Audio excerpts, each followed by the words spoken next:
আজকের সকালটা শুরু হলো 1 কাপ গরম কফি আর সাথে কিছু কেক দিয়ে, কারণ আজকে আমার পুরো দিনটা হলিডে।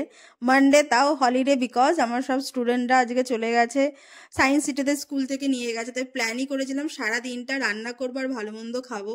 তো দুপুর অলরেডি হয়ে গেছে, ইয়ে জাবানি হ্যাঁ দিওয়ানি মুভিটা দেখছি। আর সাথে হচ্ছে ফ্রাইড রাইস, শুধুমাত্র পেঁয়াজ দিয়ে আর বাটার দিয়ে করেছিলাম, আর সাথে চিলি চিকেন ছিল। আর এই যে কিন্ডার যে, যেটা অলরেডি হ্যারি পটারের থিম ট্রেন্ডিংয়ে চলছিল অনেক দিন আগে, বাট আমাদের এখানে পাওয়া যাচ্ছিল না, অবশেষে পেয়েছি, তাও আবার স্মার্ট পয়েন্ট থেকে নিয়ে এসেছিলাম। আমি তো খুলতেই পাচ্ছি না। কিন্ডার জল খাওয়ার অত নেশা ছিল না, বাট ওই হ্যারি পাবো না রন পাবো না কি পাবো সেটাই। তো লাস্টে রন উইজলি পেয়েছি। আমি কিছুতেই খুলতে পারছি না, শেষে আমাকে আবার কাছে নিয়ে আসতে হলো, কাছে নিয়ে তারপরে খুললাম। তো ভাবছিলাম তো প্রথমে হ্যারি পাবো, বাট ঠিক আছে, যা পেয়েছি পেয়েছি। আমি ভাবছি এদের একটু কালেকশান করবো, মানে হ্যারি পটার অ্যান্ড হারমোনি।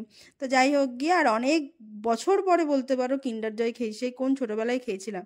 আর তারপরে বিকালবেলায় একটুখানি চিজ কর্ন ভেজে নিয়েছিলাম, দুটো স্টুডেন্টও এসেছিলো, এমনি ওরা মুভি দেখছিল, একটা ভাজাভুজি হলো। আর এই যে রাত্রিবেলায় কড়াইশুঁটির কচুরি আর চিকেন, কড়াইশুঁটির কচুরিটা মা করেছে, চিকেনটা